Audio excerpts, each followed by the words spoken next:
Muy buenas noches, amados compañeros en el ministerio, en el cuerpo místico del Señor Jesucristo, o sea, la iglesia del Señor Jesucristo. Es una bendición y privilegio grande estar con ustedes aquí presentes y también con los que están a través del satélite Amazonas o de Internet en diferentes naciones. En cuanto a la construcción de la carpa, eso va bien todo el tiempo. Gracias a Dios. Con luchas, porque hay luchas siempre, pero con victoria, porque no se puede tener una victoria si no hay una lucha. Y yo aprecio mucho que ustedes hayan están y estarán brazo a brazo en ese importante proyecto de la Gran Carpa Catedral, que sabemos que es un proyecto divino, como lo fue la construcción del tabernáculo en el desierto por Moisés, el cual fue el que recibió la revelación, y más nadie tenía nada que opinar, sino trabajar. Y él le encargaba a las personas que Dios le había mostrado para hacer el trabajo. Unos trabajaban y otros aportaban, y los que trabajaban también aportaban. Y los príncipes se encargaban de recoger el dinero. Recuerden que los príncipes de las tribus de Israel, eso vienen a ser los ministros del tiempo de la dispensación de la gracia. Y se llevó a cabo esa labor a tal grado que hubo un momento en que Dios le dijo, ya que no ofrenden más, que se detengan porque ya es suficiente. Si no, continuaban ofrendando. Aunque habían malgastado un dinero antes, pero vean, después lo que le quedaba y lo que habían obtenido en cualquier otra cosa, los que estaban con Moisés, porque hubo algunos que no estaban con Moisés. Siempre en el pueblo encontramos que hay algunos que piensan que no, eso no debe ser así, o eso es una locura. Pero Pablo decía, pues soporten un poco mi locura, porque la locura de él era el programa divino, el cual algunos no entendían, y lo que la gente no entienden, creen que es una locura. Pero los que no estaban cuerdos eran los que estaban en contra de San Pablo, y los que estaban en contra de Moisés también. Pero yo agradezco a Dios que les ha dado entendimiento del programa divino para nuestro tiempo y de cómo trabajar en el programa de Dios y hacerlo con alegría. Como le dijo Dios a través de David a Salomón, ella por el capítulo 28,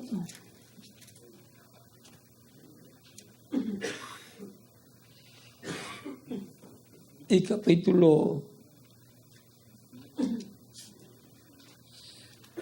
28, verso 9 en adelante, o un poquito antes, verso 4 en adelante, para tener el cuadro claro, dice, pero Jehová, el Dios de Israel, me eligió de toda la casa de mi padre para que perpetuamente fuese rey sobre Israel. Porque Judá escogió por caudillo, y de la casa de Judá la familia de mi padre, y de entre los hijos de mi padre se agradó de mí, para ponerme por rey sobre todo Israel. Y de entre todos mis hijos, porque Jehová me ha dado muchos hijos, eligió a mi hijo Salomón para que se siente en el trono del reino de Jehová sobre Israel. Y me ha dicho, Salomón tu hijo, él, y me ha dicho, Salomón tu hijo, él edificará mi casa y mis atrios, porque a este escogido por hijo, y yo le seré él por padre.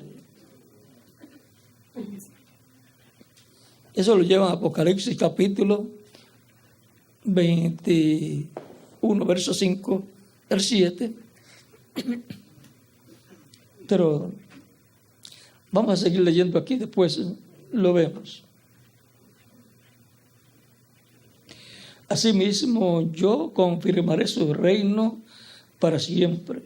Y si él se esforzare, asimismo yo confirmaré su reino para siempre, si él se esforzare a poner por obra mis mandamientos y mis decretos, como en este día.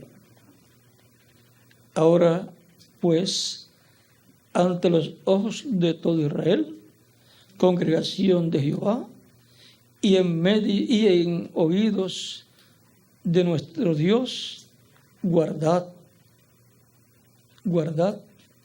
e inquirid todos los preceptos de Jehová, vuestro Dios, para que poseáis la buena tierra y la dejéis en herencia a vuestros hijos después de vosotros perpetuamente. Y tú, Salomón, hijo mío, reconoce al Dios de tu padre y sírvele con corazón perfecto y con ánimo. ¿Ven? Hay que tener ánimo para servir a Dios. No es servir a Dios como si uno estuviera todo débil. Con ánimo. Y con ánimo, pero ¿cómo? Voluntario. O sea, de buena voluntad. No porque lo estén obligando, sino con buen ánimo. Porque Jehová escudriña los corazones de todos y entiéndelas todo intento de los pensamientos. Si tú le buscares, lo hallarás. Mas si lo dejares, él te desechará para siempre. Mira, pues, ahora que Jehová te ha elegido para que edifiques casa para el santuario, para que edifiques casa para el santuario, esfuérzate y hazla. La revelación la tuvo David. Una revelación que le llegó al corazón, pero él no era la persona escogida para hacer esa casa. Pero como era el mensajero de ese tiempo, el rey, a él le tenía que llegar a la revelación y luego darla a conocer. Y alguien tenía que traer a cumplimiento, a realización, eso que él tenía en su corazón, esa visión. Recuerden que después en Primera de Reyes, por ahí, él le dice que todo fue diseñado u ordenado por el dedo de Dios. O sea que no era algo... Versículo 11, sí, el 19. Versículo 11, donde iba. Vamos a continuar aquí.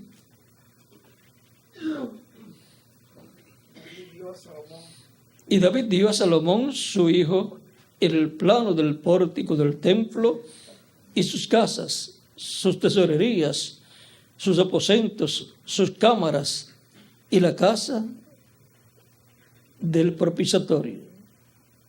O sea, todo.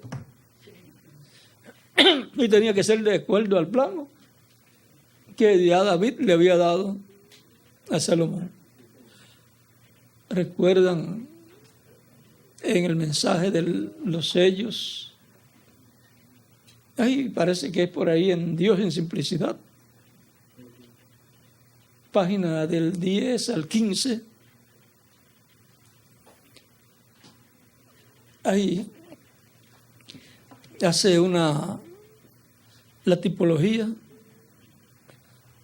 el reverendo William Branham del tabernáculo que están dedicando en ese día, y luego explica que el hijo de David va a construir el verdadero tabernáculo. Por supuesto que el tabernáculo es la iglesia del Señor Jesucristo, pero cada iglesia y aquella iglesia era tipo y figura de la iglesia también. Como el templo, el tabernáculo que construyó Moisés y el templo que construyó Salomón es tipo y figura, no solamente de Cristo, porque él dijo: destruyan este templo y en 3 días yo lo levantaré. ¿Ves? Estaba tipificado Cristo en el templo y por consiguiente la iglesia también. Por eso tiene atrio, lugar santo y lugar santísimo, el ser humano, el tabernáculo, el templo y también la iglesia. Y ahora Salomón estaba construyendo de acuerdo a aquel plano que le había sido dado. ¿Por qué los otros hijos de Salomón, hijos de David, no construyeron el templo? A ellos no les fue dado el plan. Podían verlo, podían saber de eso, pero no eran ellos. Y tampoco Dios lo iba a respaldar a ellos. A Salomón, porque eso fue el elegido por Dios.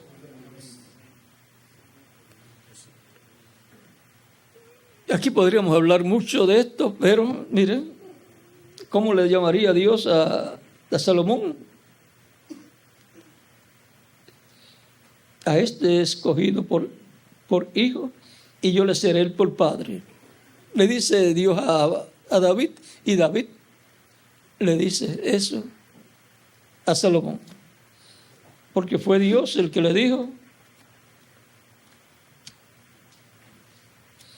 y me ha dicho: Salomón tu hijo, él edificará mi casa y mis atrios, porque a este he escogido por hijo, y yo le seré a él por padre. Todo eso tiene que estar en línea con toda la Escritura.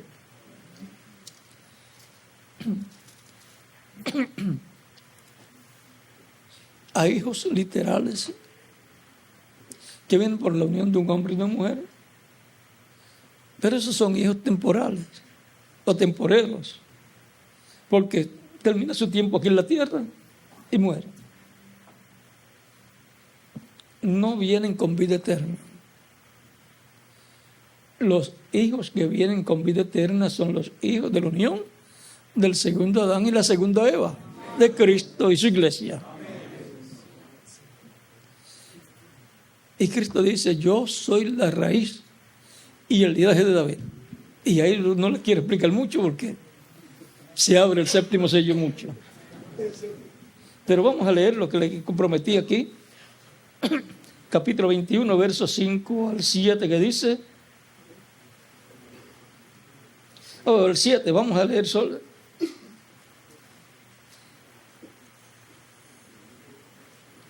Y me dijo, 6 al 7, hecho está: yo soy el alfa y el omega, el principio y el fin.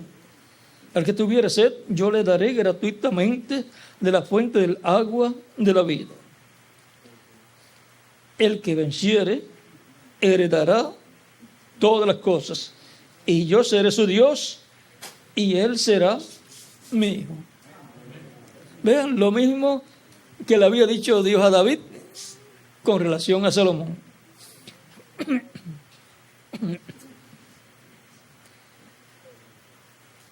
¿Y quién es el que habla aquí?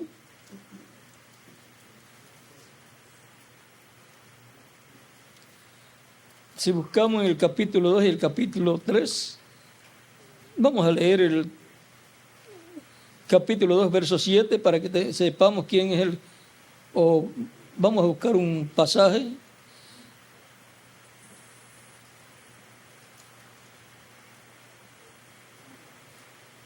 capítulo 2, verso 26 al 29.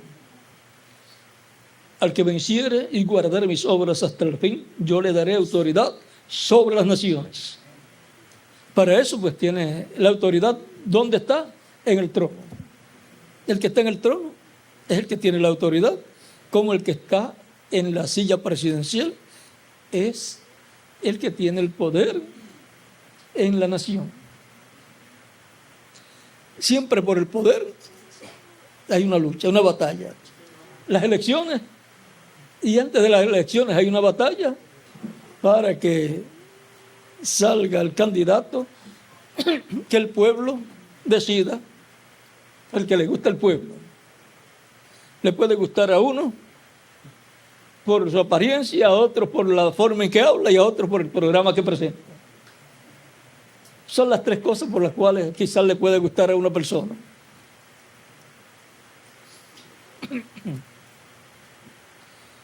Y el que sabe, pues, por el programa que tenga en beneficio del pueblo. Y la capacidad que tenga, porque puede ser que te muestre un buen programa y no sepa llevarlo a cabo.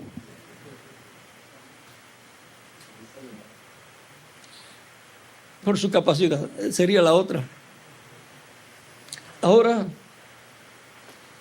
vean aquí, al que venciere y guardar mis obras hasta el fin, yo le daré autoridad sobre las naciones. Y las regirá con vara de hierro. Y serán quebrantadas como vasos del alfarero, como yo también la he recibido de mi Padre. ¿Ven? La misma autoridad que recibió del Padre, él recibió autoridad. Él dijo, San Mateo capítulo 28, verso 16 al 20, dijo, todo poder o toda autoridad, todo poder me es dado en el cielo y en la tierra. Y se le fue dado en el cielo y en la tierra.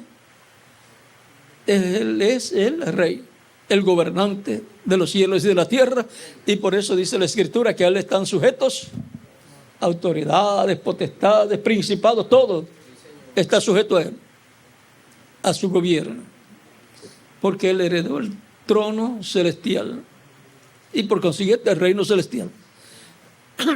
Pero ahora él dice, le daré autoridad sobre las naciones. Está hablando de acá de la tierra. Y también cuando dice Apocalipsis capítulo 3, verso 20 al 21 o el 22, dice al que,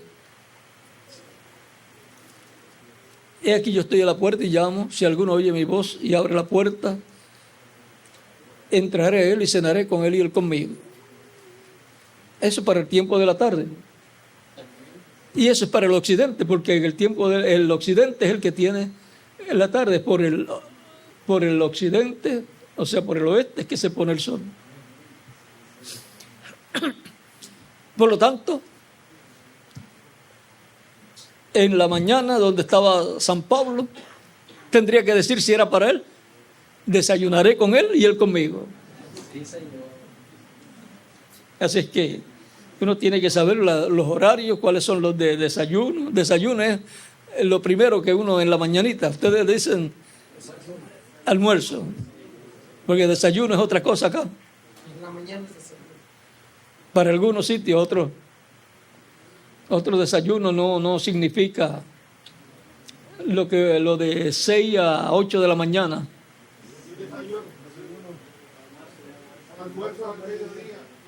Pues en otro sitio que entonces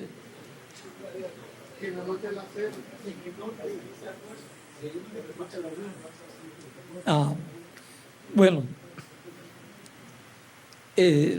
así es que uno tiene que saber lo de desayuno, lo del mediodía, almuerzo para algunos y comida para otros y cena. Pues ya eso todo el mundo sabe que ya en la tarde o oscureciendo ya cuando cae el sol. ¿Y qué significa eso? Bueno, conforme al calendario gregoriano, Todavía estamos en el mismo día, pero conforme el calendario judío ya estamos en otro día. Es la cena, la primera comida que se come en un nuevo día. El nuevo día que está comenzando ya desde la caída del sol. Igual que la luz que hay de cierto horario en adelante, es la luz que luego en la mañana va a salir. Es la luz de ese nuevo día. Porque los días comienzan en la tarde, conforme el calendario judío.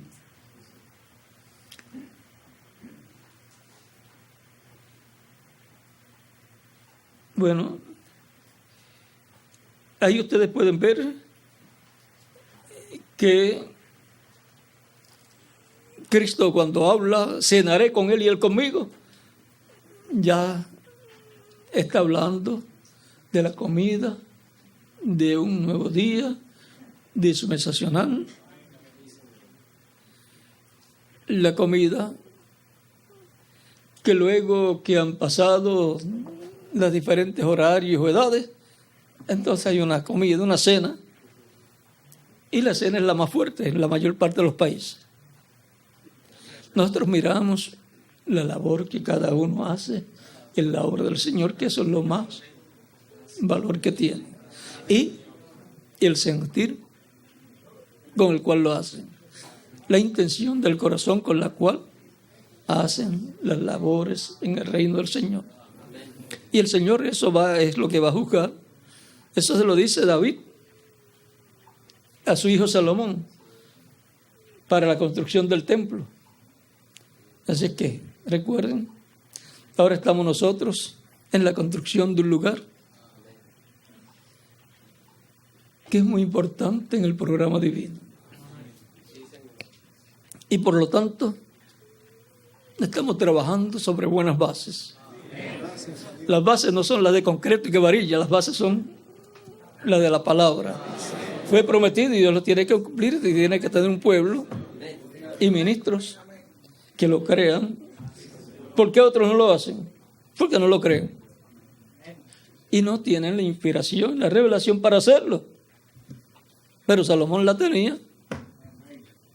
Y recuerden que un hijo físico es importante y bueno, pero un hijo espiritual es mayor.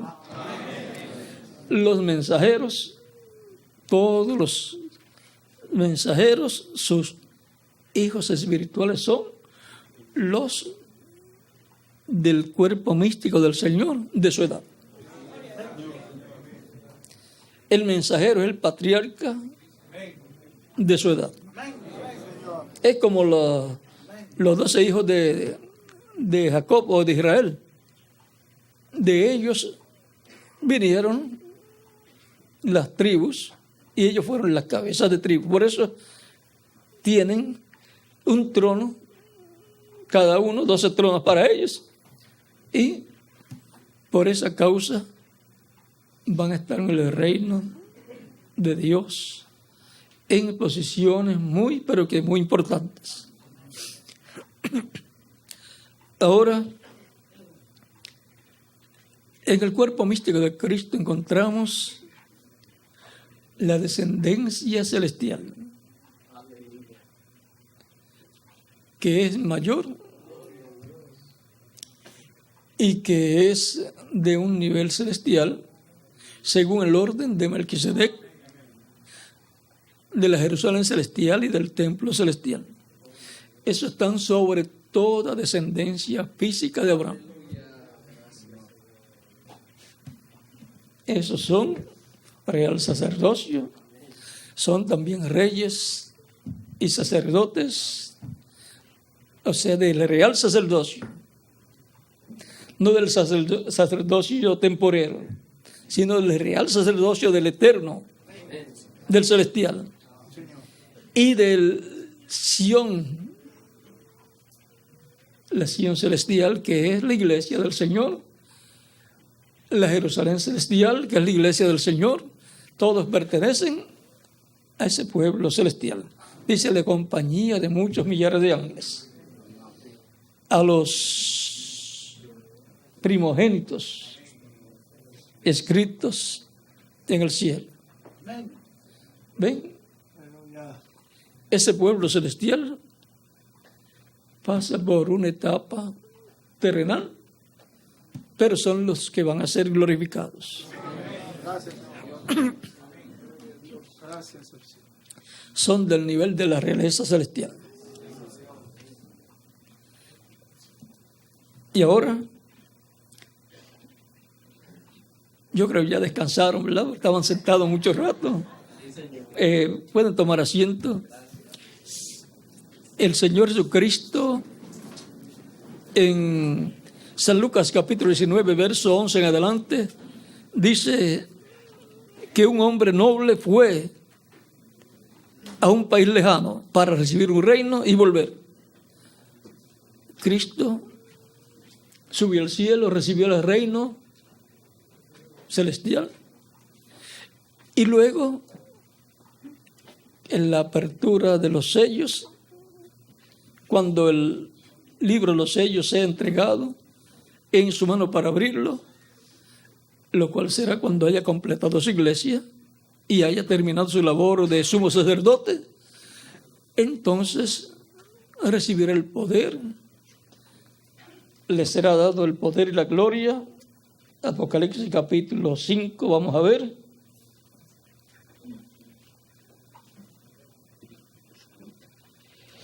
Verso 9 en adelante dice: cantaban un nuevo cántico diciendo: digno eres de tomar el libro y de abrir sus sellos, porque tú fuiste inmolado y con tu sangre nos has redimido para Dios de todo linaje y lengua y pueblo y nación, y nos has hecho para nuestro Dios reyes y sacerdotes, y reinaremos sobre la tierra. Y miré,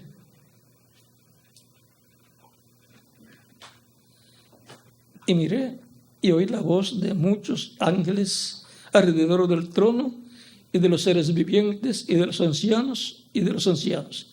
Y su número era millones de millones. Aunque la población en la tierra son millones de millones, en el cielo son más.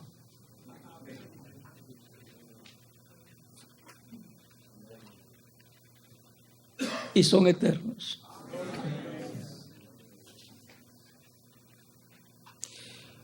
Que decían a gran voz: el cordero que fue inmolado es digno de tomar el poder, las riquezas, la sabiduría, la fortaleza, la honra, la gloria y la alabanza. Vean, de tomar el poder.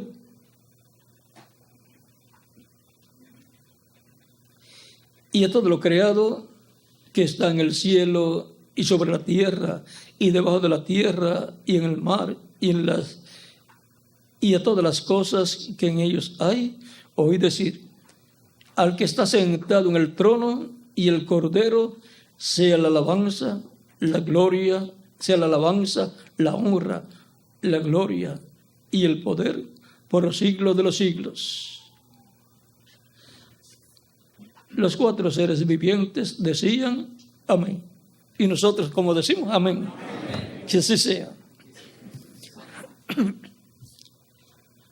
Y los 24 ancianos se postraron sobre sus rostros y adoraron al que vive por los siglos de los siglos. Y ahora vemos aquí cómo ocurre todo esto y cuándo ocurre todo esto. Apocalipsis 11, 15 en adelante dice: el séptimo ángel tocó la trompeta y hubo grandes voces en el cielo que decían: los reinos del mundo han venido a ser de nuestro Señor y de su Cristo, y Él reinará por los siglos de los siglos. Los reinos de este mundo han venido a ser ¿qué? Han venido a ser de nuestro Señor y de su Cristo. Porque como hijo del hombre es el heredero al planeta Tierra completo con todo lo que tiene. Y los 24 ancianos que estaban sentados delante de Dios en sus tronos, se postraron sobre sus rostros y adoraron a Dios, diciendo: Te damos gracias, Señor Dios Todopoderoso, el que eres y que eras y que has de venir, porque has tomado tu gran poder y has reinado. Y se airaron las naciones, y tu ira ha venido. Y el tiempo de juzgar a los muertos y de dar el galardón a tus siervos, los profetas, a los santos y a los que temen tu nombre, a los pequeños y a los grandes, y de destruir a los que destruyen la tierra. ¿Ven el problema de los que han estado destruyendo la tierra? Han estado causando los problemas climáticos en el planeta Tierra.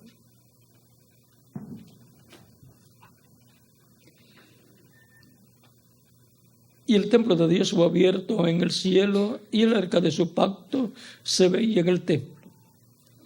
Y hubo relámpagos, voces, truenos, un terremoto y grande granizo. Cuando nos habla de truenos, relámpagos, granizo y todo esto, y terremotos, eso nos habla del juicio divino, de un Dios airado. Y de su trono sale el juicio divino sobre la raza humana. Y eso está muy cerca. Eso que corresponde al día de venganza del Dios nuestro, la parte que Jesús no leyó. Y eso corresponde a Deuteronomio, por ahí 35, y Números capítulo 35, por ahí.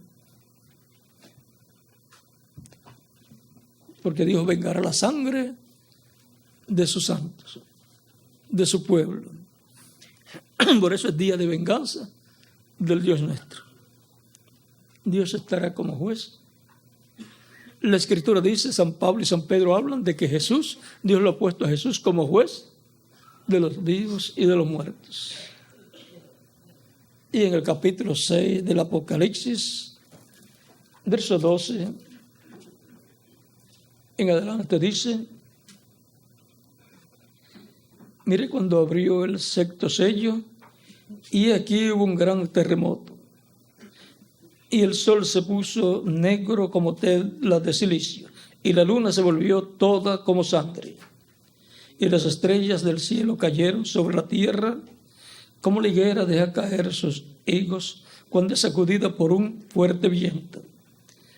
Y el cielo se desvaneció como un pergamino que se enrolla, y todo monte y toda isla se removió de su lugar. Ahora, ¿qué pensarán algunos? La visión de la carpa catedral en una isla. Y dice que toda isla va a huir. Pero Job dice que Dios salvará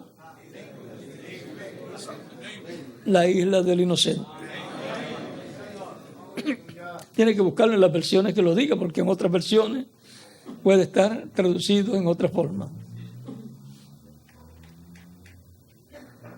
¿En qué año yo hablé de eso, Miguel? De la isla del inocente. Fue por ahí del año 74, por ahí yo lo vi. En Estados Unidos fue una de las primeras veces, ¿verdad? Sí, 77. Por ahí, por Tucson. 77.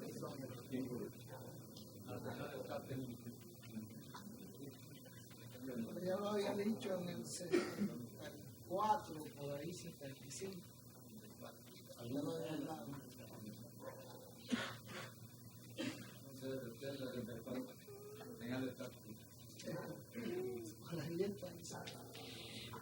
Y todo monte y toda isla se removió de su lugar.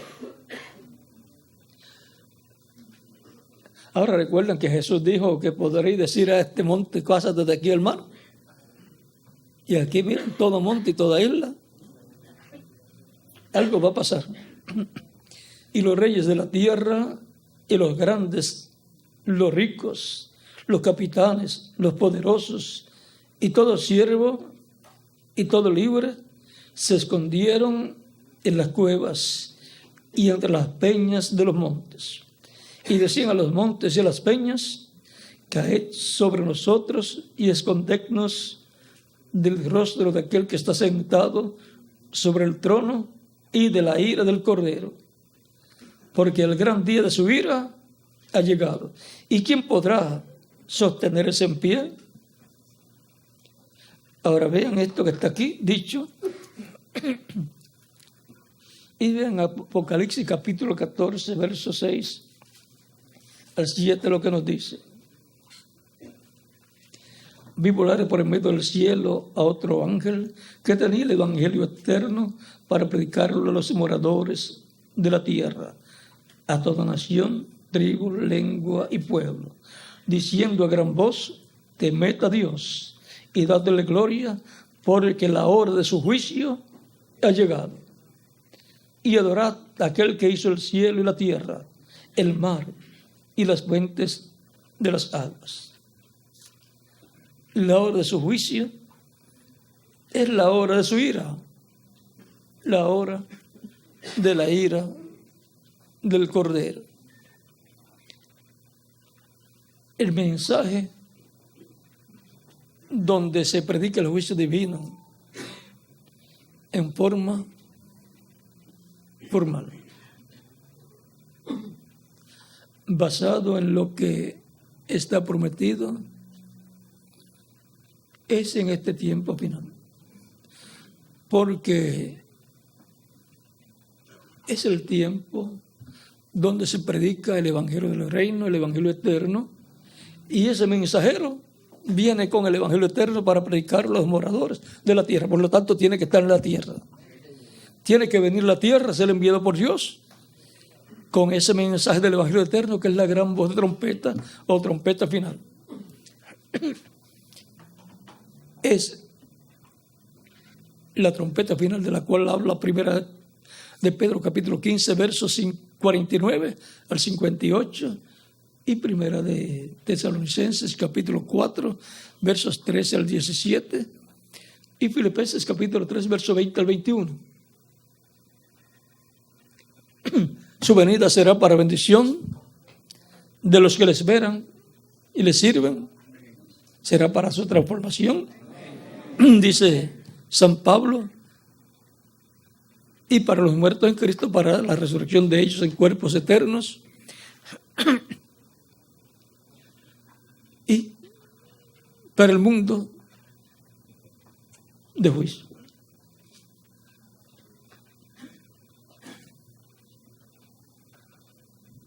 Por lo tanto, en el mensaje del evangelio eterno, el evangelio del reino, se estará predicando como se predicó a los que estaban encarcelados, como Cristo les predicó al mundo antediluviano que ya había muerto y estaba en espíritu en esa dimensión quinta.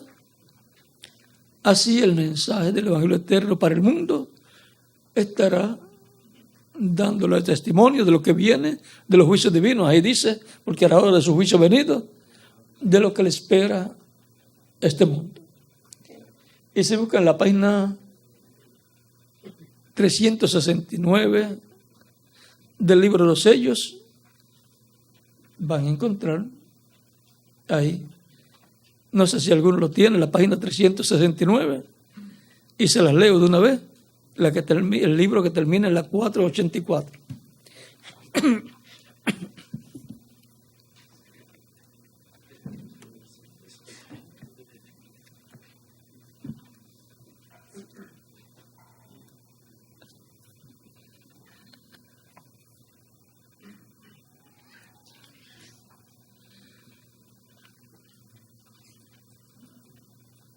Dice ahora, fijémonos en los últimos dos versículos de Apocalipsis 6, que es el pasaje que estamos leyendo. O sea, lo que sucederá con los que hicieron mofa y se rieron de la predicación de la palabra vindicada de Dios, del Dios viviente. Porque la palabra vindicada del Dios viviente se va a estar predicando en este tiempo final. O sea, el mensaje correspondiente a nuestro tiempo. Esos profetas estarán allí y harán toda clase de milagros. Oscurecerán el sol y todas las cosas a través de ese tiempo. Luego aquellos clamarán a las piedras y a los montes que los escondan de la misma palabra, de la cual antes se habían burlado. Porque primero es predicado, escuchan, creen o rechazan y después vienen las consecuencias.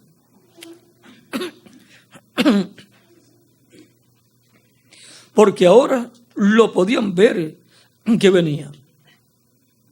Decían, escondednos de la ira del Cordero.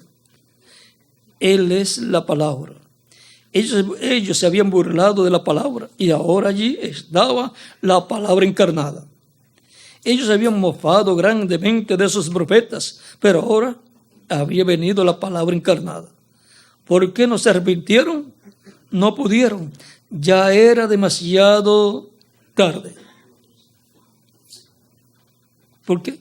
Porque ya no había sangre en el propiciatorio en el cielo. Ya Cristo no estaba como sumo sacerdote. Y ellos conocían bien el castigo que les esperaba. Habían oído todo eso. Ellos habían estado en cultos como este y habían escuchado todas esas cosas. Ellos sabían que estaban encarando las mismas cosas que esos profetas habían predicho. Primero viene la predicción, la profecía y luego el cumplimiento. Pero lo habían rechazado. Despreciaron la misericordia de Dios por última vez. Vean, es bajo el ministerio de Moisés y Elías que la misericordia de Dios estará por última vez. Y cuando uno desprecia la misericordia, lo único que le queda es el juicio. Dice, piénselo. Y ahora, los milagros serán para quien, dice el reverendo William Brown, página 136 del libro de citas.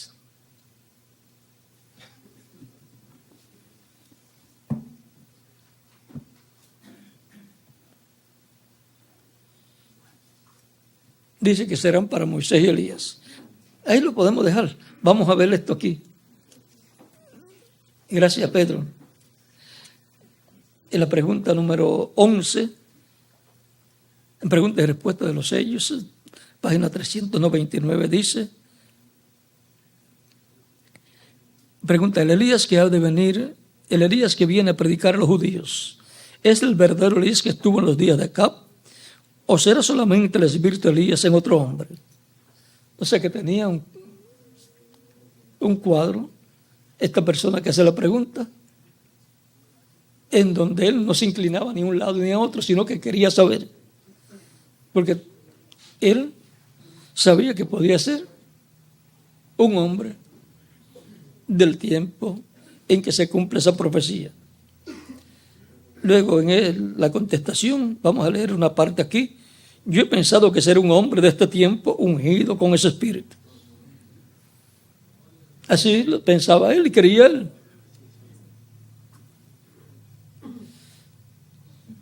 Porque uno cree como piensa. Y piensa como cree.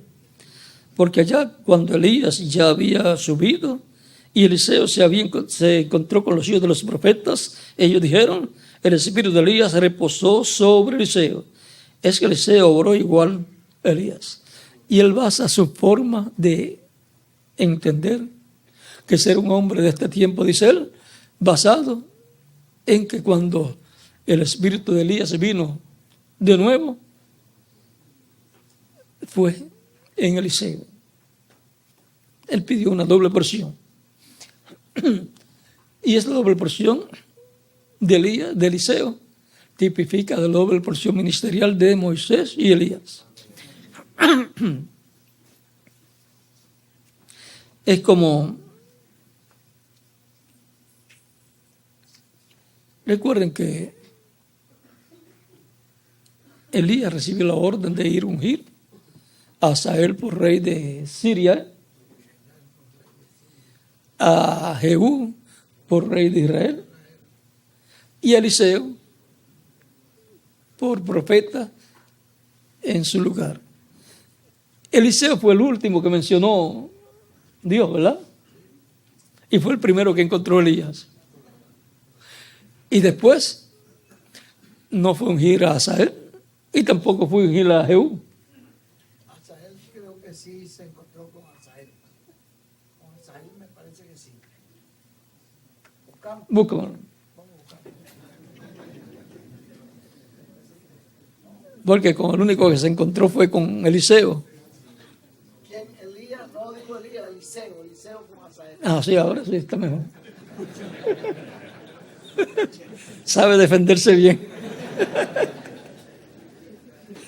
Sí, Eliseo fue el que y lloró cuando vio, tuvo la visión de lo que iba a hacer. Asael iba a destruir a los judíos, iba en guerra a abrir la matriz de las encintas y todas esas cosas. Y Asael le dice, ¿acaso yo soy un perro o una bestia para hacer eso? Y Eliseo le dijo, tú lo vas a hacer. Y ahí fue le dijo que él iba a ser rey. Tú lo vas a hacer porque tú vas a ser rey de Siria. Y en esa forma fue que, hablando con la palabra que habló, ya quedó establecido de que Siria es rey. Y luego dijo lo que iba a hacer. Él no fue el que pondría un paño mojado sobre el rostro del rey. Puso un paño mojado y ahí lo mató. Así es que ya él sabía que iba a ser rey. Para eso tenía que quitar el rey que estaba. Si lo llegaba a saber el rey que estaba, lo iba a matar a él antes que lo supiera, pues. Y como ya era por decreto divino, pues ya tenía que ser así. Y luego a Jehú, Eliseo mandó a uno de los hijos de los profetas con aceite que lo fuera a ungir. No se sabe si ya Eliseo estaba con algunos años o recibió permiso de Dios para hacerlo en esa forma. Nadie juzga a un profeta, por eso no podemos decir que lo hizo mal. Tendríamos que decirle, Elías lo hizo peor porque no ungió a ninguno de los dos anteriores. Pero el ministerio de Elías continuó. Lo que no logró el primer Elías, lograría el segundo Elías. Lo que el segundo Elías no logró en el programa divino que ese ministerio de Elías llevaría a cabo, lo logró el tercer Elías, Juan el Bautista.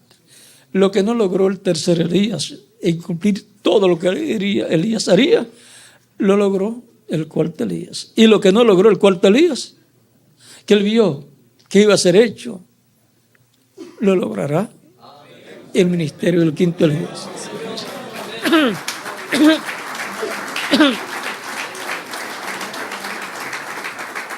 Que él dice que será un hombre después del tiempo en que se cumple esa profecía.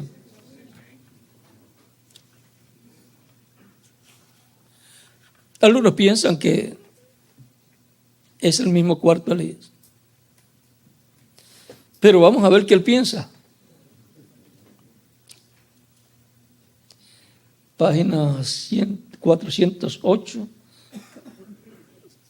pregunta 17.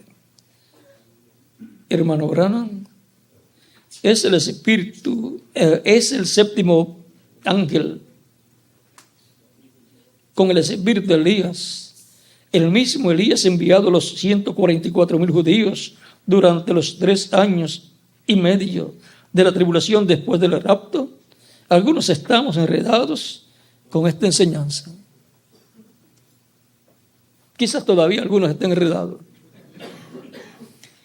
Si es el mismo o no es el mismo. Si tiene que resucitar para cumplir esa profecía. Pero vamos a ver lo que él dice. No es el mismo. Son 2 hombres diferentes.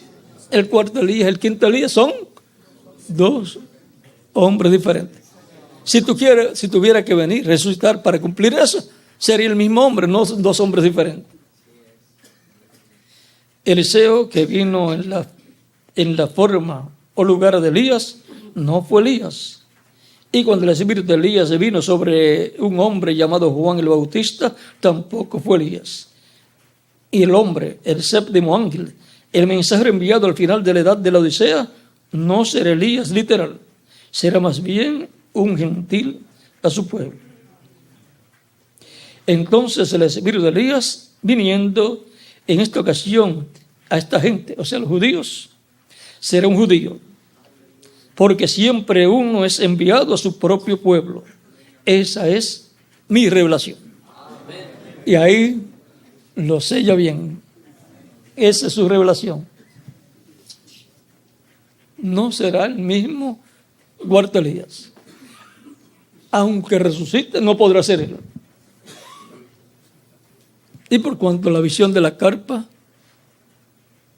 contiene predicación, contiene llamamiento al altar y contiene sanidades, milagros.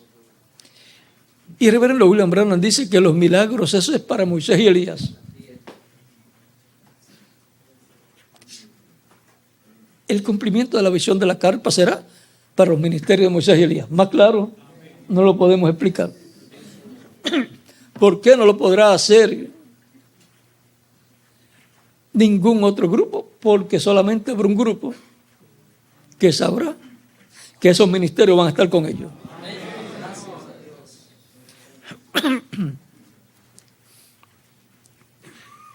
Y cuando los judíos vean a Cristo viniendo por su iglesia, dirán, este es el que estamos esperando. Y eso va a ser visto en el cumplimiento de la visión de la carpa, que es la tercera etapa. Ahí es donde va a estar la tercera etapa manifestada. Y lo que hemos visto, dice, lo que ustedes han visto en parte, o sea, en las 5 ejemplos que dio, en donde la poderosa mano de Dios fue manifestada, y eso fue por palabra creadora siendo hablada. No fue por ir y orar por las personas, por las cosas, sino hablando la palabra. Dice, lo que ustedes han visto manifestado en parte, cuando venga la apertura, por eso, recuerden, tenemos que trabajar rápido antes que venga la apertura fuerte. Para el mundo hay una apertura económica. Y dice que va a haber una apertura para la iglesia novia. Pero en el medio de la apertura nos vamos. Y cuando venga la apertura, entonces lo que hemos visto en parte será manifestado en toda su plenitud. Y dice que eso es la tercera etapa. Vean, la promesa de la tercera etapa es para ser cumplida. ¿En dónde? En el cumplimiento de la visión de la carpa. Por lo tanto, le tocará a los ministerios de Moisés y Elías determinar dónde va a ser construida la carpa que vio el reverendo William Branham. Muchos pueden opinar, el mejor sitio está el sitio. Mire, el mejor sitio es el lugar donde lo vio el reverendo William Branham. Porque él no lo vio en otro sitio, por lo tanto, ningún otro sitio es el mejor. Sea grande o pequeño, cualquier otro sitio, sean ricos o pobres, el mejor es el que vio y donde la vio el reverendo William Branham. Por lo tanto, ya él la vio cumplida, o sea, ya él la vio en función. Si la vio en función es porque va a estar en función. Que si hay luchas y situaciones, no importa. Eso se lo dejamos a los que están trabajando y están a cargo de eso. En los ministros, pues, dando brazo a brazo, la parte orando y respaldando económicamente. Los problemas se los dejan a ellos allá. ellos sabrán bregar con todo allá. No nos tienen que contar de problemas, sino de cómo va todo. Va bien, la parte positiva. Y todos los ministros con sus congregaciones orando para que todo marche bien, para que Dios provea y para que haya ánimo en medio del pueblo. Yo he estado al tanto de todo lo que han estado haciendo y mi consejo, cuando me lo han pedido, se los he dado. Y les digo que están trabajando muy bien, perfectamente bien. Yo confío en ellos. Y todos los ministros han confiado en ellos, en la labor que están haciendo. Y las cosas que han hecho, yo he estado al tanto antes de hacerlas y han tenido el visto bueno mío también. Después de la visión de la carpa, el reverendo William Branham nos dijo que habrá otra cosa.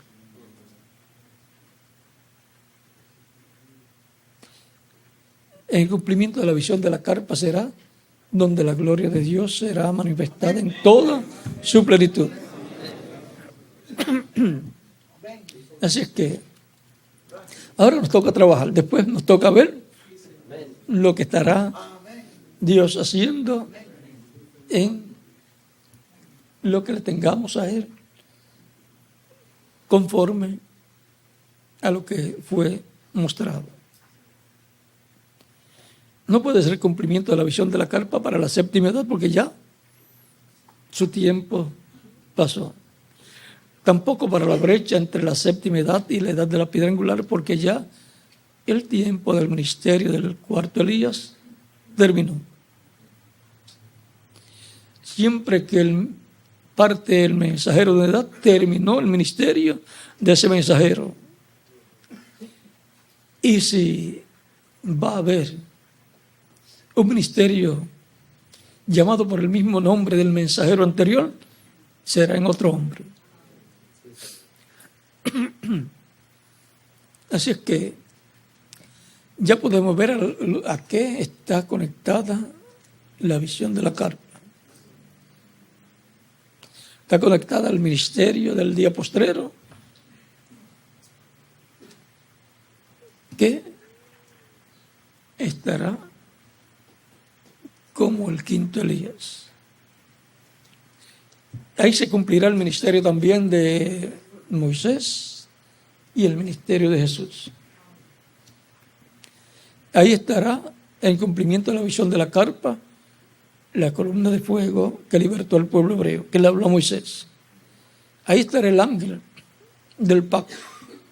Ahí estará el ángel que acompañaba al reverendo William Branham.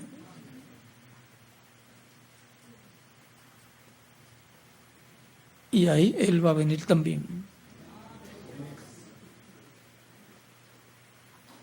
Porque la visión de la carpa está relacionada a todo el programa divino correspondiente al día postrero. Es más, ahí, en cumplimiento de en la visión de la carpa, él vio, y después vio algo, y después el ángel le dice: ¿recuerdas el nombre que buscabas cuando tuviste la visión?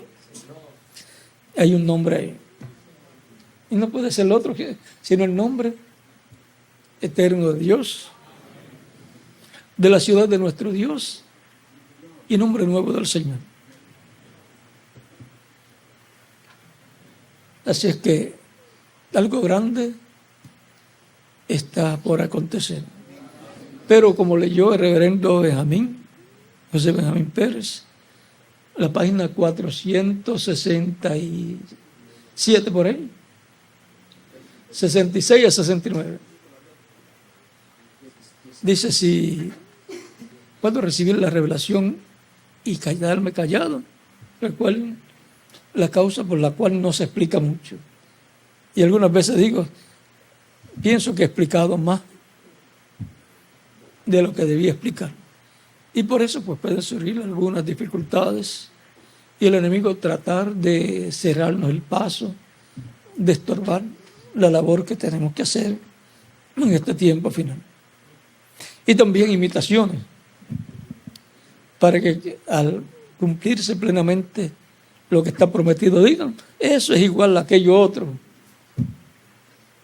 eso es igual a aquello de aquel loco.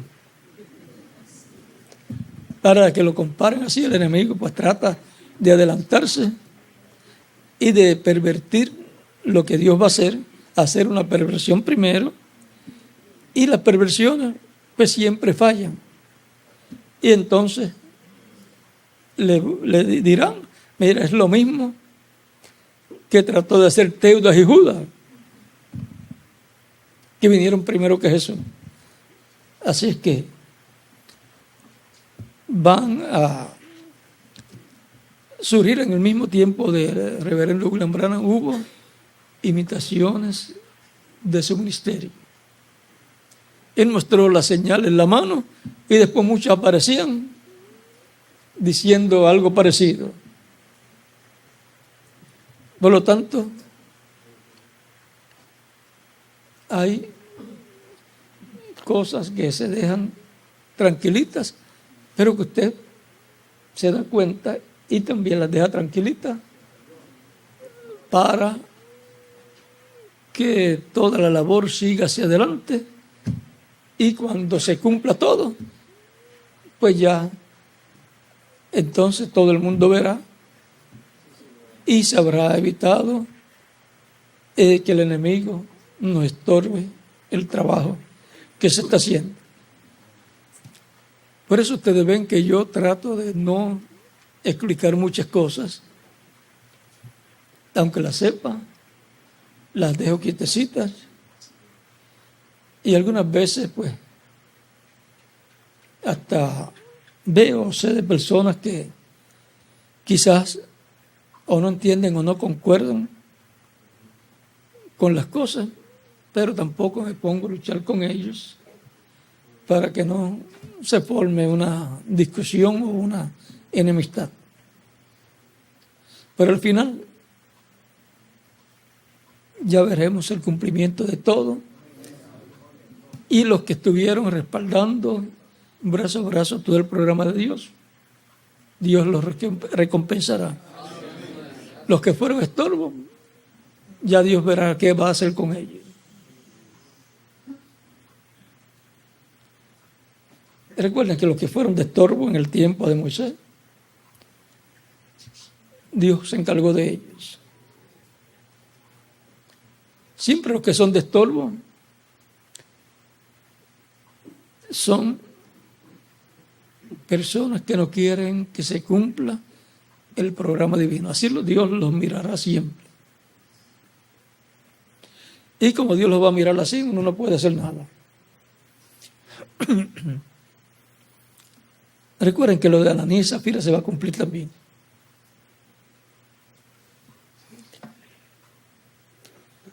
Así es que podemos ver que hay algo grande de parte de Dios que va a suceder en este tiempo final. Y la parte grande, la tercera etapa, va a tener cumplimiento en la visión de la carpa. ¿Cómo comenzarán las actividades en cumplimiento de la visión de la carpa? No sabemos cómo van a ser. Pero cuando comience, ahí vamos a ver cómo va a ser. Así es que quizás el comienzo ni se verán milagros. Recuerden que el reverendo William Branham dijo, primero la palabra, después Dios se encarga de los milagros. Porque los milagros es para confirmar, es un testimonio de que esa palabra está correcta. Por lo tanto, lo más importante es la palabra que se estará hablando en el cumplimiento de la visión de la carta. Bueno, recuerden que todo esto es el programa del hombre noble que se fue a un lugar lejano, a un país lejano, para recibir un reino y volver. Y ese es Cristo, el más excelso de los seres humanos, de las personas, de los hombres que han pisado este planeta Tierra, el más grande. Y su nombre es el más grande de los seres humanos que han venido a esta tierra. Es tan grande que dice San Pablo que toda familia en el cielo toma del nombre. Y que Él está sobre todo principado, potestad, dominio, sobre todo. Pues es el Rey de Reyes, el que está sentado en el trono celestial, y por consiguiente el reino Él lo gobierna. Alguna persona puede pensar, ¿y Dios entonces se quedó sin hacer nada? No, es Dios en Él, Dios a través de Él, el que obra. Recuerden que Cristo es el Padre, mayores que yo. Y Él dijo, las obras que yo hago en nombre de mi Padre. Y el Padre que mora en mí, Él hace las obras. Y todo eso sigue desde el trono celestial. Así es que podemos ver que el hombre noble, que es Cristo, se fue para recibir un reino, lo recibió en el cielo.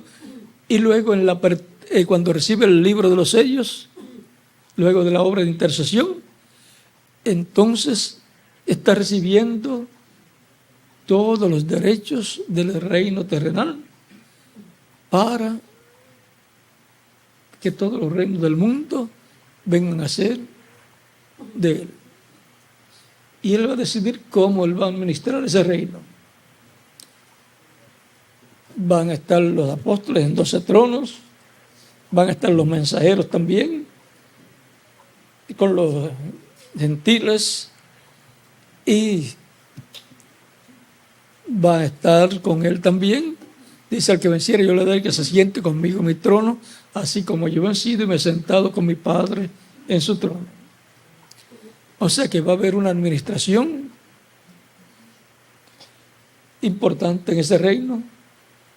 Y en la parábola de los talentos dice que los talentos que le había dado, luego no se los quitó, sino que también los que habían ganado, los talentos que se habían ganado, se los dejó a la persona. Y en la parábola de las minas, no son minas, ¿verdad, Miguel? De minas de oro, de plata, sino son unas monedas. Le dice al que recibió, cada uno recibió una, los 10 siervos. Uno la multiplicó y ganó 5, ¿verdad?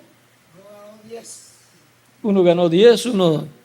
Y otro con una mina ganó 5. Uno con una mina ganó 10.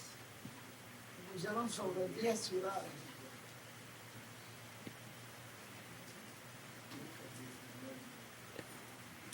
Sí, Señor, tu mina ha ganado 10 minas. Él le dijo, está bien, buen siervo, por cuanto lo poco has sido fiel, tendrás autoridad sobre 10 ciudades. Miren, una monedita pequeña, en eso tan sencillo, muestra en esa parábola una cosa grande. O sea que hay que trabajar. Ellos trabajaron. Y viene a ser, ¿qué? El que tiene 10 ciudades viene a ser, ¿qué? Gobernador, ¿verdad? Porque el alcalde tiene una nada más. O sea, equivalentes, posiciones equivalentes a las que ya conocemos acá. Así es que podemos ver que hay galardones y un alcalde tiene su gente de trabajo, los que estuvieron trabajando para que él saliera victorioso. Y los gobernadores tienen su gente de trabajo, que fueron los que trabajaron con él, y él les prometió una posición. Tú vas a hacer tal cosa, o antes o después, porque él escoge de los que lucharon con él. Y así el presidente. Por lo tanto, escogen los que le conviene para trabajar en su gobierno.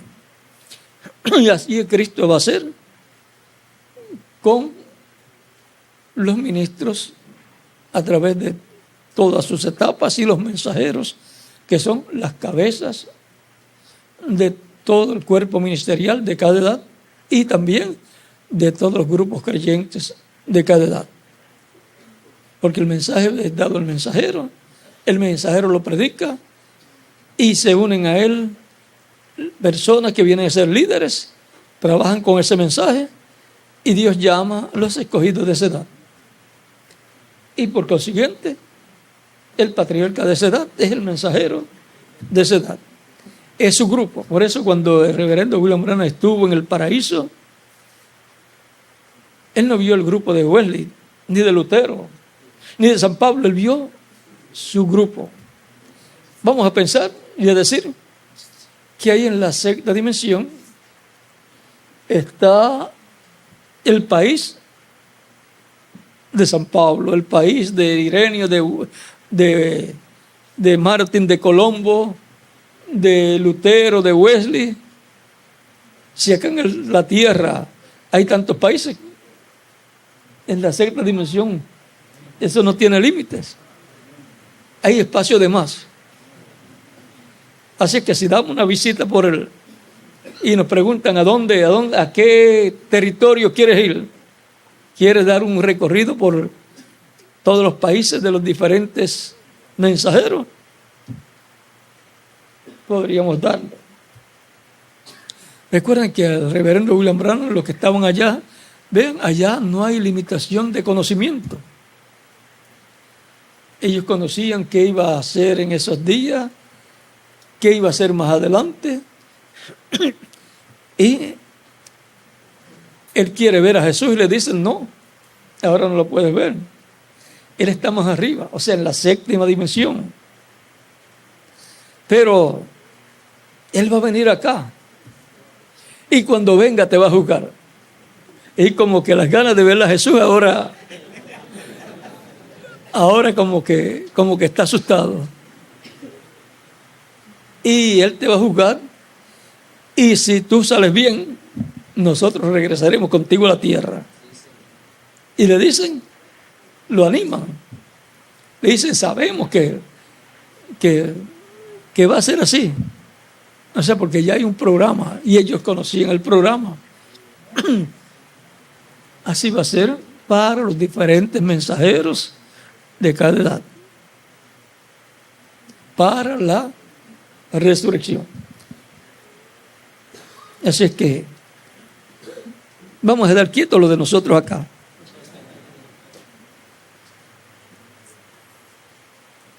Porque va a haber una etapa muy importante. Por lo tanto, vamos a continuar trabajando en la obra del Señor. Ya sabemos que el hombre noble es Jesucristo. Se fue al cielo para recibir un reino, como él dijo en el concilio del Sanedrín. Ustedes verán al Hijo del Hombre sentado a la diestra del poder de Dios y viniendo las nubes del cielo. Y ya se sentó en el trono celestial y ahora le falta el trono terrenal. Y adquiere esos derechos, aunque le pertenece, pero adquiere los derechos al recibir el título de propiedad y abrirlo en el cielo y hacer su obra de reclamo. Y luego, cómo él va a establecer su reino en la tierra, ya eso lo vamos a dar quietecito. Para él va a ser sencillo, porque él tiene el poder para hacerlo. Bueno, vamos a... Recuerden que él viene con un ejército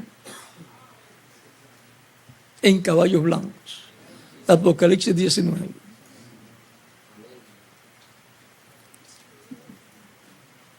Vamos a darle gracias a Cristo, el hombre noble.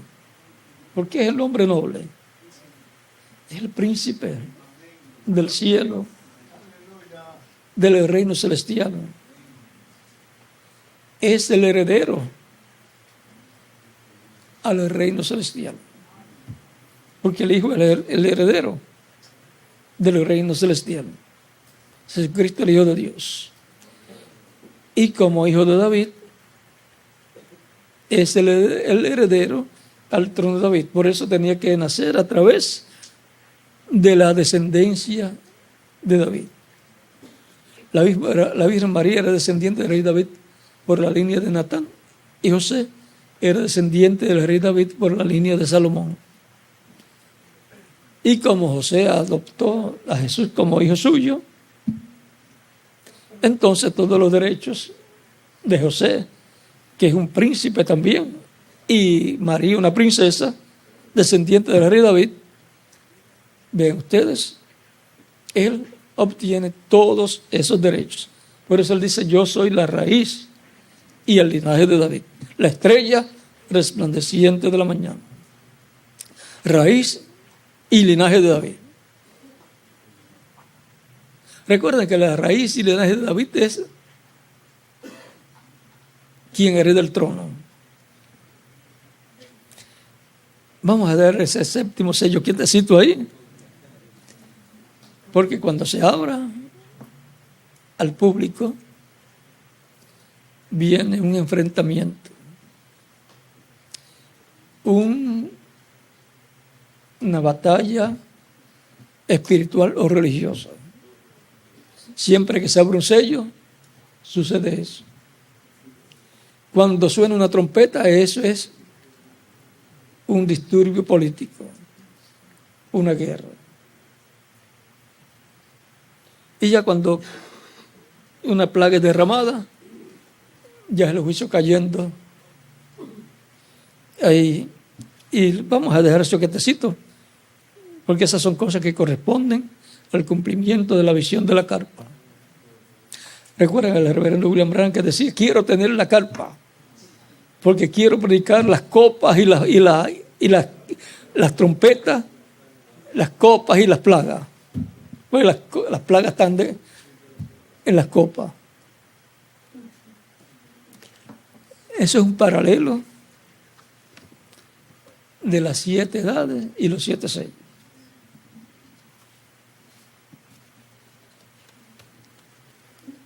Lo que él hizo hablando de las 7 edades y hablando de los 7 sellos es un paralelo de lo que va a suceder en el cumplimiento de la visión de la carpa.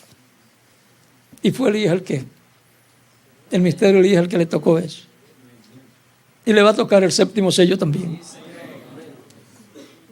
Elías en su 4ª manifestación y Elías en su 5ª manifestación continúa la labor. Bueno, que Dios les bendiga y les guarde, y adelante trabajando en el reino de Dios y escuchando la palabra y sabiendo que en el programa divino Dios, por su gracia, nos ha colocado para trabajar.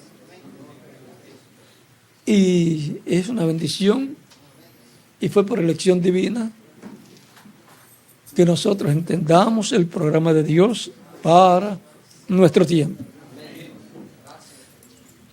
Cristo a sus discípulos dijo: bienaventurados vuestros ojos porque ven, y vuestros oídos porque oyen, porque muchos de los profetas y de los justos desearon ver lo que vosotros veis y no lo vieron, y oír lo que vosotros oís y no lo oyeron.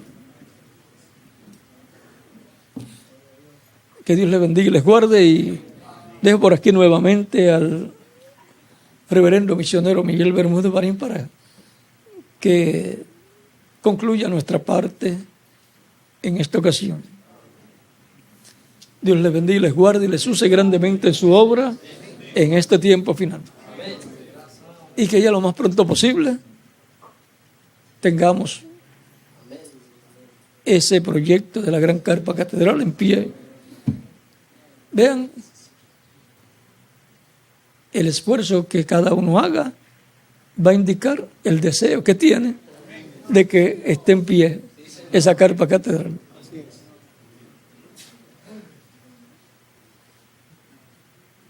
Porque la obra es la fe expresada de cada ministro, de cada congregación y de todo el pueblo de Dios para nuestro tiempo, como lo fue en otros tiempos.